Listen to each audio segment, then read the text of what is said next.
या क्षणाची breaking news समोर येते। दिंडोरी लोकसभा मतदारसंघात माकप उमेदवार जे.पी. गावित यांनी माघार घेतली। माकपने महाविकास आघाडीला पाठिंबा आता जाहीर केलेला आहे।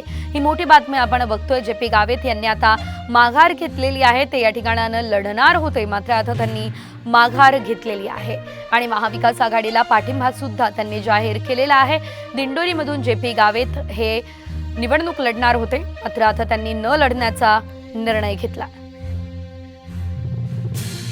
अधिकचे अपडेट घेऊयात आमचे प्रतिनिधी विकास यांच्याकडून। विकास, आपण बघतोय जे.पी. गावित यांनी अचानक माघार घेतली, सविस्तर माहिती या संदर्भात। दिंडोरी लोकसभा मतदारसंघामध्ये राष्ट्रवादी काँग्रेस, शरद पवार गट आणि माकप हे महाविकास आघाडीत होते, मात्र माकपने इथे उमेदवारी द्यावी अशी मागणी केली होती। मात्र राष्ट्रवादीच्या शरद पवार गटाला ही जागा सुटल्याने इथे माकपला उमेदवारी देण्यात आली नव्हती।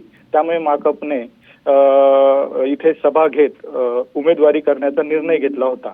परंतु शरद पवार यांनी जे.पी. गावित यांच्याशी चर्चा करत तसेच माकपचे ब्युरो सीताराम येचुरी यांच्याशी चर्चा करून यांची उमेदवारी माघारी करण्यात यश मिळवले आहे आणि त्यानुसार माकपने नुकतीच या निवडणुकीतून उमेदवारी माघार विकास, धन्यवाद दिलेल्या सर्व माहितीसाठी।